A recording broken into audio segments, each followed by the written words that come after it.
Hi BookTube, it's Stephanie. Today I'm going to share with you some statistics that I've collected during the first 3/4 of the year. And yeah, this will be pretty whitewashed because I do not know. Well, actually I do know, I could just write it down on a note. But that's effort, so I will just look at my Excel file right behind this screen, so I will not know if I'm in focus or not, so I'm sorry in advance. But we will go through some of my statistics that I have, and we'll go from there. I will start with some things that I will not show you because I don't see the point. The first graph I have here is how many I've read and how many are DNF'd. I do not count DNFs in my statistics. But when it comes to fiction and non-fiction, I have read 16% non-fiction, the rest is fiction. And then we have 92% of that being physical form, and then ebooks are 5% and audiobooks are 3%. Is anyone surprised? I have read almost exactly 50% adult, I'm at 52 with that, and then YA is 26 and middle grade children are 23. So yeah, basically what I thought it was going to be. I would say that children's is probably a little bit more than what I thought, but yeah. Then we have what kind of type or form, as this file says, and I mostly read prose, which is that greeny aqua kind of turquoisey shade. And then after that we have comics, graphic novels and mangas. For the orange, those are my main sections, which fair, and they are almost exactly the same size also. And then when it comes to genre, we have the blues.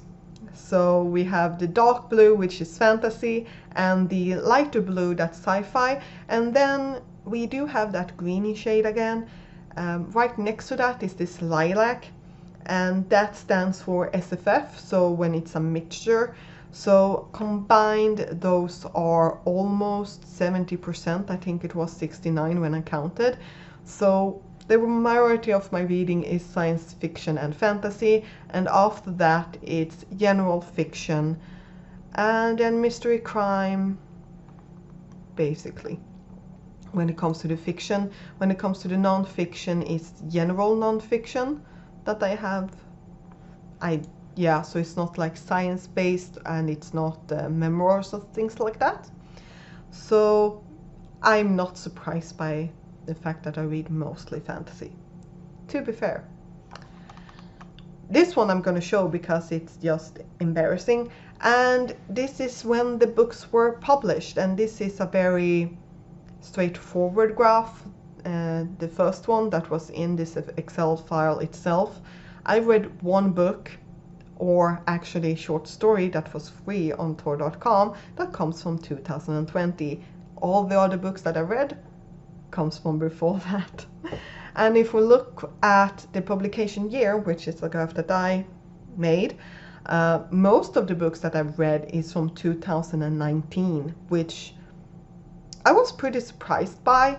And then there's the later years, that 2016, but then it's like here and there after that, probably some Agatha Christie and then some older things. But yeah, I'm actually pretty surprised of how many of the books are from 2019. That's probably what surprised me the most of anything. But like one thing from 2020, that's kind of funny. And then if we go by how many pages my books have, most of them, I read a lot of graphic novels and manga, so that's definitely what's shown here. So that's where the majority of the 101 to 200 comes from. But yeah, I do enjoy it. I would probably like to have more books after 200, well, preferably 300. But yeah, I do like to read mangas, I do like to read graphic novels, so there we go. Then from where we got, or where I, that's actually more precise, where I got the books from, the library is still the massive chunk that it is, but it is lower than what it was at the last update. Then it was like 2/3, I think. Now it's 59%, so just under 60%. So, and I have noticed that myself. I do read more of the books that I either buy or that basically has been here on my shelves. Most of the ones that I read are the ones that are on my shelves, but I have read a decent amount that I've also bought this year, which is good because I buy them, I should read them, but then I also have those loads of books that I should read because I've owned them for a while. So yeah, we'll see what happens at the year's end, but I am pleased that that number is decreasing, the amount that I'm reading from the library. I'm not as happy with the feeling that I'm just getting books in, don't read them, and then just return them to the library.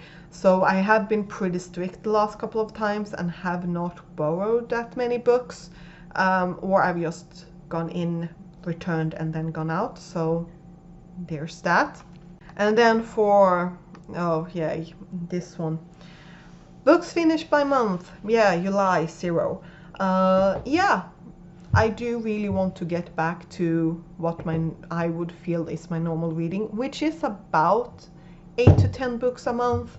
That's where I feel is my normal reading pace, with some dips because life happens and sometimes I read big books. But so that 14, I don't expect that to always happen, but I would like to get back to my groove again.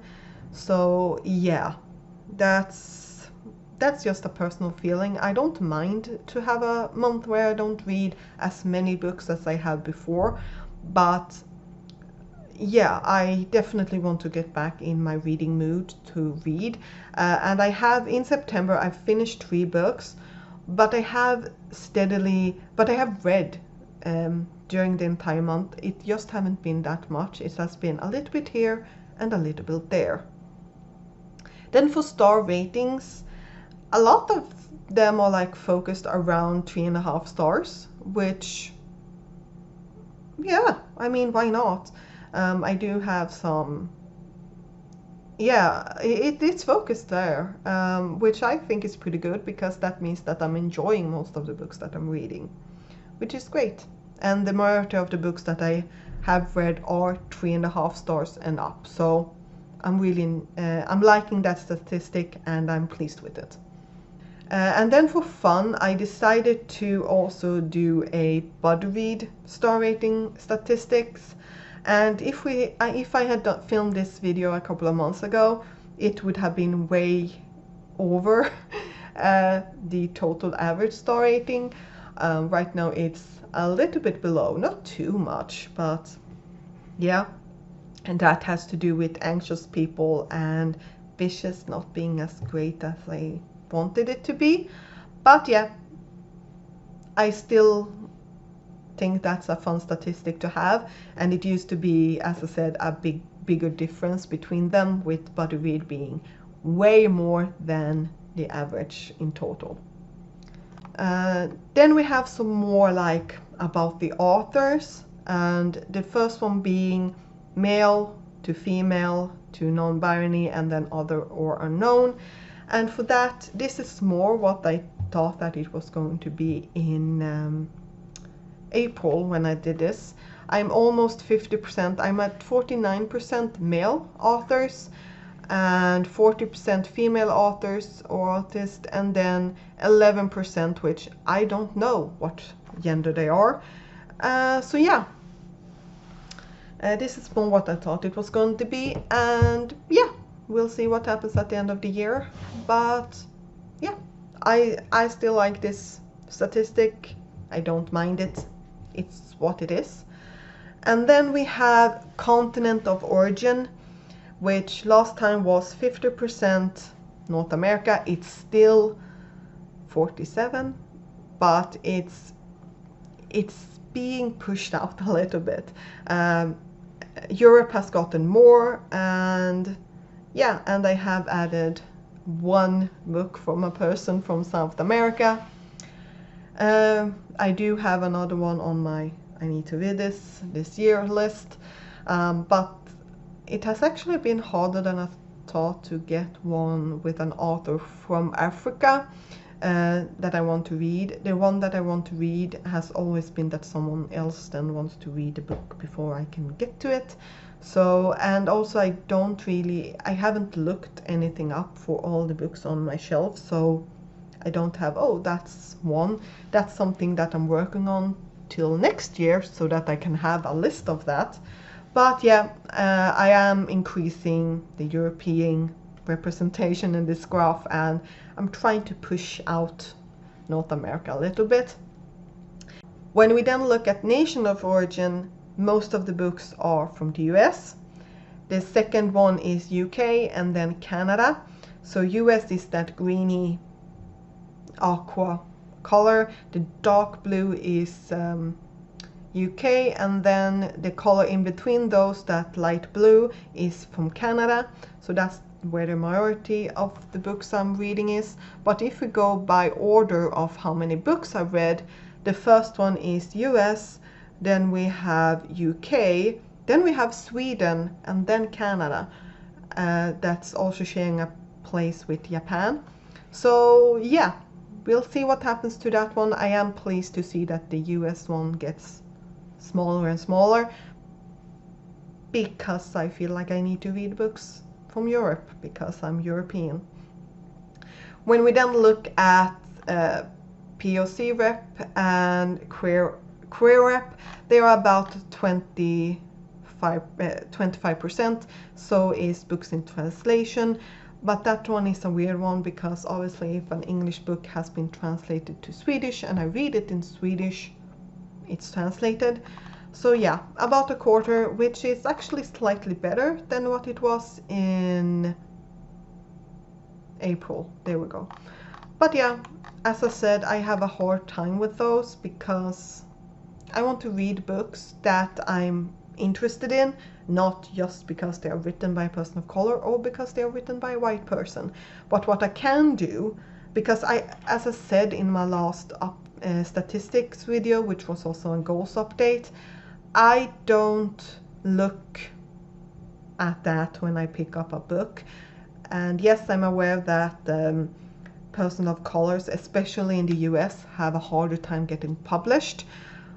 But when I look at the store, I will not pick a book because it's written by a person of color, because unless there's a picture in the book or it says its own voices for this, that, and that, I will not know. But what I can do, and what I have done, is that if I know that a book is written by a person of color, and I'm weighing between, because I have budgets, believe it or not, when I go to the bookstore, and if I'm like, okay, I need to pick one book, I usually try to pick the one with the person of color. So that's how I'm trying to do it, so that I get more person of color on my shelves. And when I have looked at my shelves, they are about 25 to 30% personal colors, because I have owned a lot of these for ages and I have not gotten to them. I don't actually know what percentage I have. Again, something that I will look into when I do my TBR spreadsheet. I'm not looking forward to that one, actually. Those are the statistics that I have for so far in 2020. Are you following anything for yourself, or are you just rolling with it?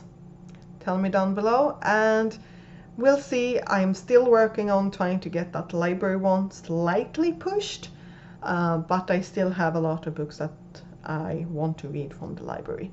But yeah, we'll see you next time. Bye.